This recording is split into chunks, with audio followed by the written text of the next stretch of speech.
Somewhere over the rainbow, way up high.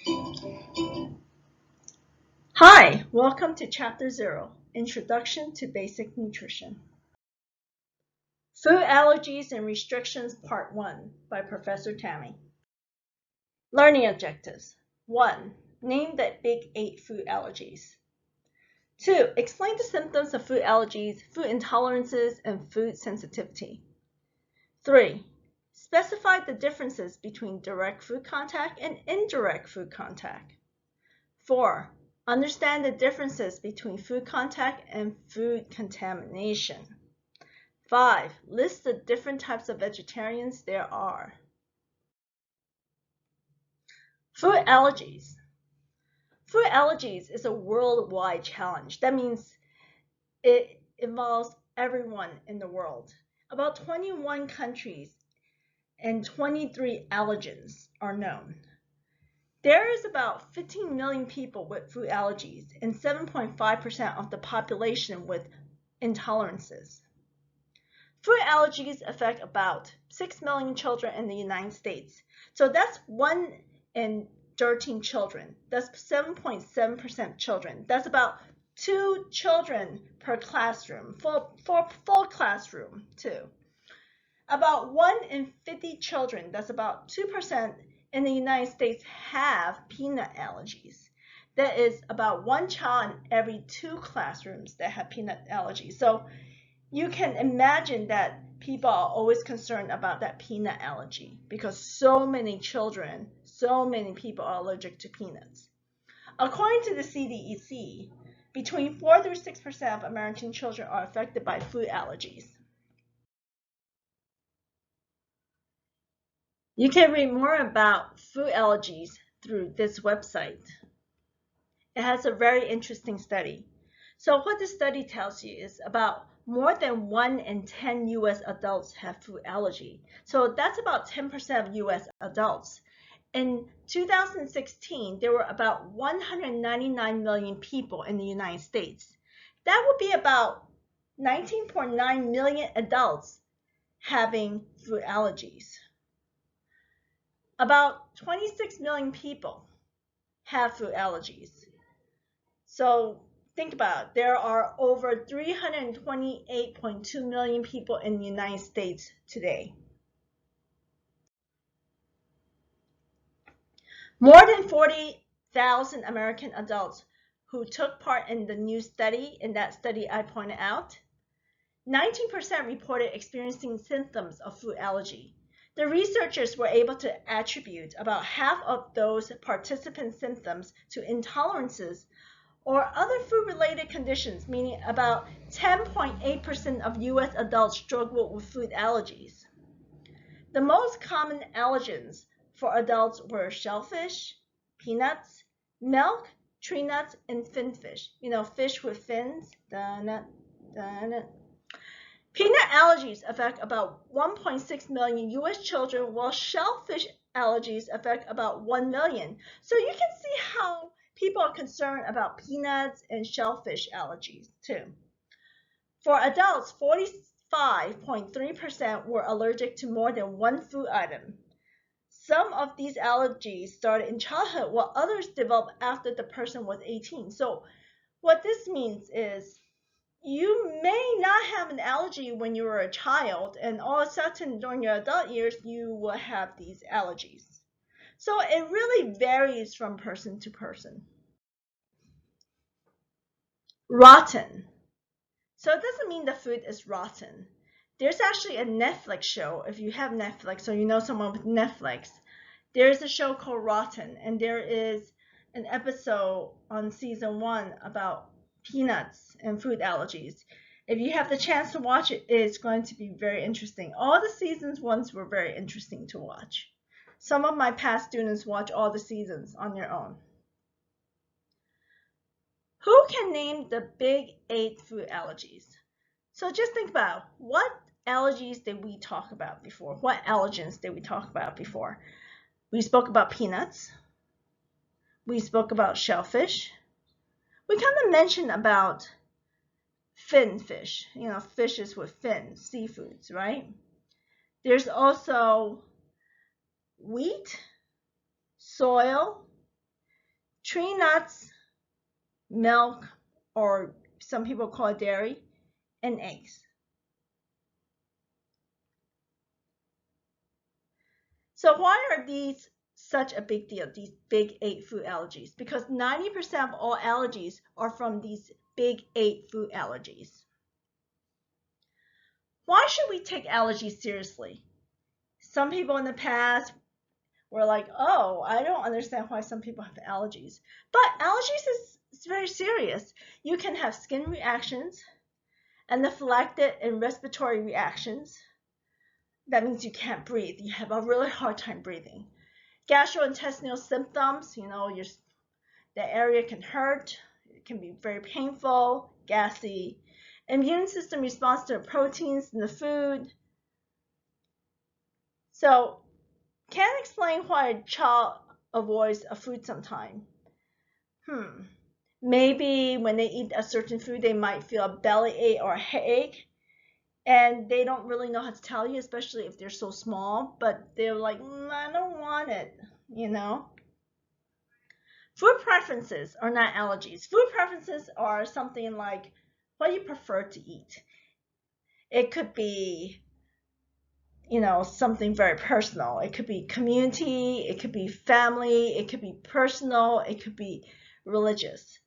So what's the differences between food allergies and food intolerances, food sensitivity, religious food preferences, and community, family, personal food preferences?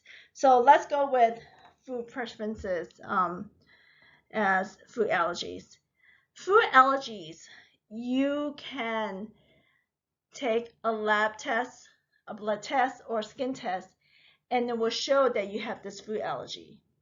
And it will tell you whether, if the food allergy is high or low or medium.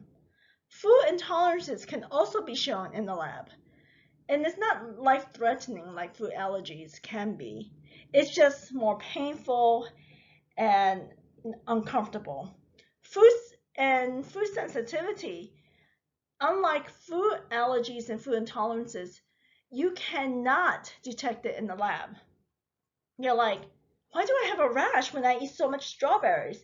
Maybe you ate it too quickly or too much and your body kind of reacted. But it is also not, as far as we know, it is not life-threatening. So food allergies is threatening. Food intolerances is just very uncomfortable, like lactose intolerance, people who can't drink regular milk, they have to drink lactate milk. Food sensitivity tends to be like when you eat something too much or too little and then your body kind of reacts. Religious food preferences. Some religions don't allow people to eat meat products, which could include pork, beef, or some religions are very vegetarian because of enlightenmentness. And we should always respect other people's religious preferences. Some communities say, you know what, we don't want to eat certain animals because, we don't think they are clean or for health benefit reasons. Some families, even though they may not be Jewish or Muslim, prefer not to eat pork because that's how they feel about the animal. Their families just don't eat pork. Or some personal preference. People said, oh, I want to eat healthier. I'm just going to eat more plant-based foods. And if you want more information about the food allergy research and education, also known as FAIR, you can go into this website. They have a lot of information for you. Food allergies. We already spoke about the big 8 allergens: eggs, soy, milk, fish, wheat, shellfish, tree nuts, and peanuts. More than 170 foods have been reported to cause allergic reactions. They can include meats such as beef, chicken, pork, fruits and vegetables like tomatoes, cabbages, and enzymes like bromelain, which is known in fresh pineapple.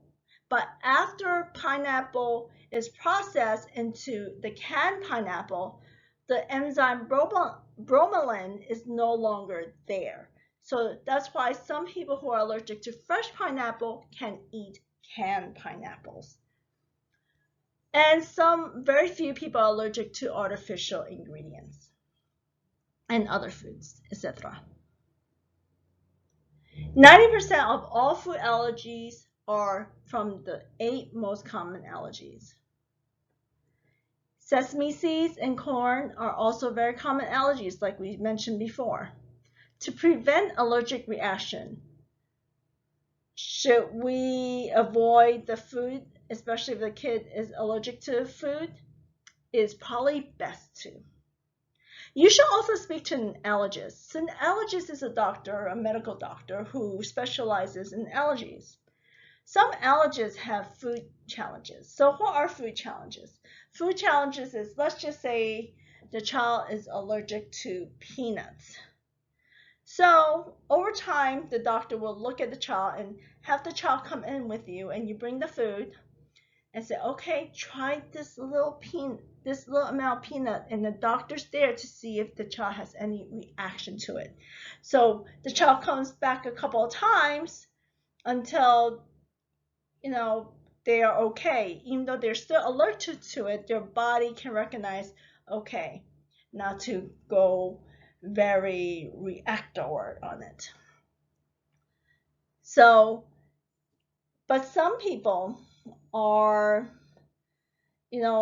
are in the position that they still are allergic to certain foods after food challenges. But the best thing is to still speak to the allergist. Should people with allergies totally avoid foods that they are allergic to? Well, it also depends. Some people, even though they are allergic to that food, they've been eating those food all their lives, and they may have tested for their allergies, but they had no reaction on it. So normally, sometimes the doctors would say, oh, you can continue eating with it. But if there are any allergic reaction, let us know. Or sometimes the doctors might even offer, like, do you need a prescribed epinephrine too? So what's important is always speak to the doctor first about your food allergies.